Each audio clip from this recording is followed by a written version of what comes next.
We recently played King Von Crazy Story 2.0 featuring Lil Durk, and Chicago woke up to some unfortunate news as of Friday.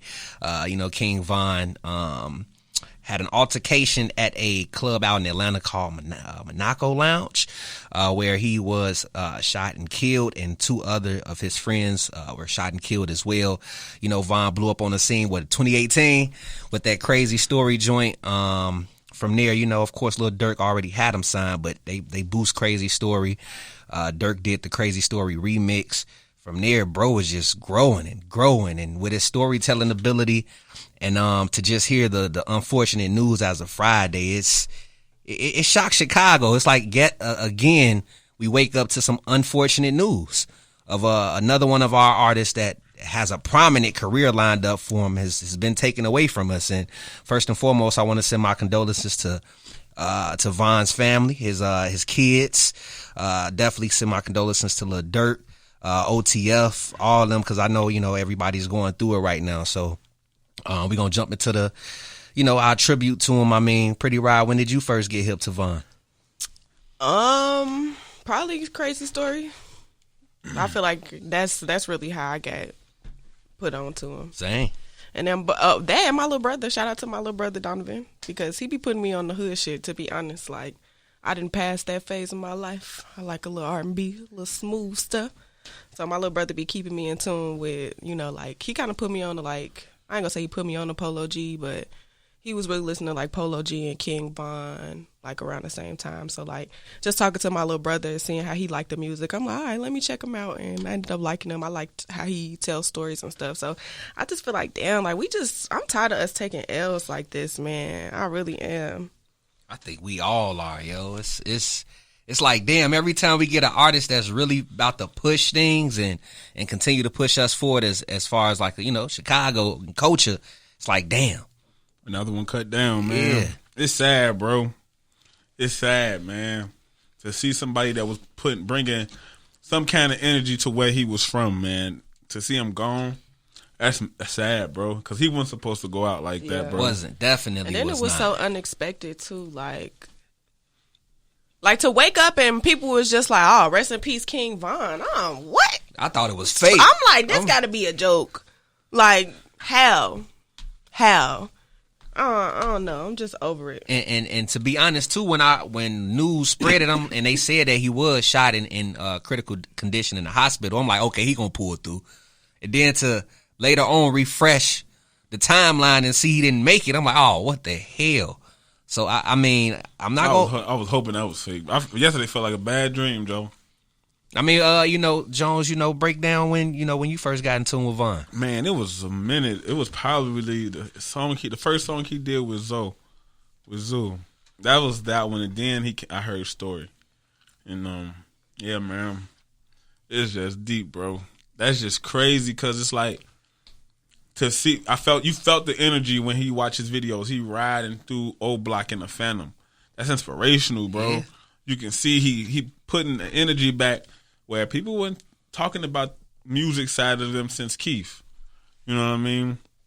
For him to inspire the shorties around there like that, I felt that. You could see that in the videos and you could see that in the pride they woo from over there because of him. And that was pretty dope for what he was doing for over there. Now it's like, it seemed like he just gone too soon, bro. It's just crazy we have to go through this. This is like what's wrong with our rappers. What's the point of getting famous and taking your people out the hood when you still gonna live that same lifestyle every time, bro? Like, getting money only gonna make you more. It's easier access, more vulnerable. You know what I mean? You easy to get touched out here, man. He shouldn't have got touched though. Like, I saw a tweet from Ty, and it made so much sense. It said something about millionaires shouldn't be fighting. You know what I'm saying? It said some on the lines of that. The bag, exactly. With Von being an asset, it just. You should have won the whole. Somebody said, "You go out this door. You go out that way. We gonna go out this way." Yeah. You gotta have somebody with cooler heads to always. And even then, I just feel like at some point we just gotta be like, look, ain't none of this really worth losing a life. You know what I'm saying? Like, I'm pretty sure whatever they was into it about, it was some rap. It was some rap shit. You know what I'm saying? Like, y'all could have put that shit in a song and called it a day. Like. Lead, let it be just rap beef. You know what I'm saying? Like, just let it be rap beef and don't take it outside of that. Like, Yep. I feel like that's the difference between how rap beef kind of was back in the day. Like, I wasn't alive for real, but I feel like a lot of it was just rap beef. You know, motherfuckers we just gonna diss each other in these songs. But it takes cooler heads, man. Ain't nobody with cooler heads was around to like did that. Motherfuckers should have jumped in the way of that real fast before it escalated. Yeah. That shit crazy though. And I pulled up the actual tweet. I don't like mistweeting or misquote nobody's tweet. Ty said the millionaire ain't supposed to be fighting.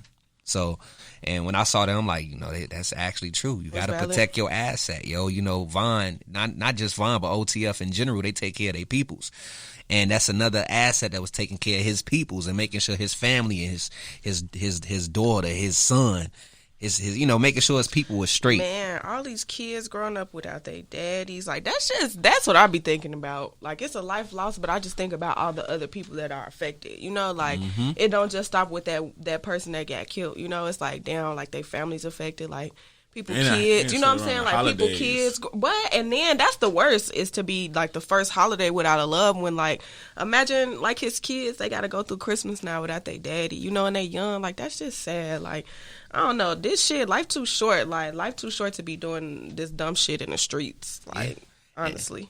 And I'm not gonna lie, I saw the video, and I gotta let this be known, man. The dude that pulled that trigger, that was a bitch move. Watching it, it was a fist fight. It was a fist fight. You know what I'm saying? You gotta be smarter in times like that. And watching that video and seeing the outcome of things, it's like, come on, man. No, they will let that shit ride. If it's a fist fight, let niggas fight. Yeah. What's the point of pulling out the gun and then shooting him close range from the back like that, sneaking up on him? At the end of the day, homie was arrested. 22-year-old Timothy Leaks. They said he has been reportedly charged with murder for King Von's death.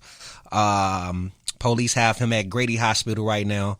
They've closed the case because they say they have him. So I just feel like, you know, in times like that, everybody, if motherfuckers fight, let them fight. It ain't no need to bring a gun to a fist fight. And I feel like I honestly rather it be that. Like, I feel like back in the day, niggas used to just beat each other ass and then it was that. You know what I'm saying? Like, you got your ass whooped and that was that. Like, y'all, I wish niggas wasn't scared to get beat up no more. Like, if you really not tough, then don't be out here playing tough. Like, if you only tough with a gun, then you not tough at all. Like, if you not finna throw hands, then just go home. Like, go home, sit in the house, read a book. I don't know. Find a trade. Do anything. But, like, stop causing havoc in the streets. Like, and that's how I feel now. Like, it's like even though that happened in Atlanta, I feel like it's really gonna have a very like big effect on Chicago, of course. You know what I'm saying? Like, we just been taking too many L's. Like, the streets been taking too many L's for that. Like, the beef that's going on, just seeing how it's playing out on the internet with people from Chicago, people not from Chicago saying shit. Like, honestly, that's none of y'all business to be speaking on this man's life. You know what I'm saying? I just pray for Dirk. Yeah, that he took so many. Because that's a lot. That's a lot of stress. Yeah, and a lot of pressure. You know what I mean? Because it's like, dude, like, we gonna have to come across them again in a situation. It's a rap beef, and that's the craziest shit ever when it's rap shit, bro. Because now it's like he lost friends and family. Yeah, he ain't just lose Von that day neither. So he lost some family, like some people they was close to, and they all grew up together. So if they all grew up together, just think about like the phone calls he had to make. You know what I mean? That shit could drive a motherfucker crazy. Did you see the video of Dirk finding out on IG Live though? Yeah. Man. Like, he didn't, and like that's even more fucked up, is to not even receive a phone call for real, you know, or to also have the whole world looking at your reaction to that shit. Like, I don't know, I just feel everything about that situation was just very disheartening. It's sick as hell. Yeah, like, that's so sick. Somebody just said, yeah, he did find out on IG Live. Yeah, we as a team, man, we want to send our condolences to the whole OTF family, man. Y'all hold y'all head up.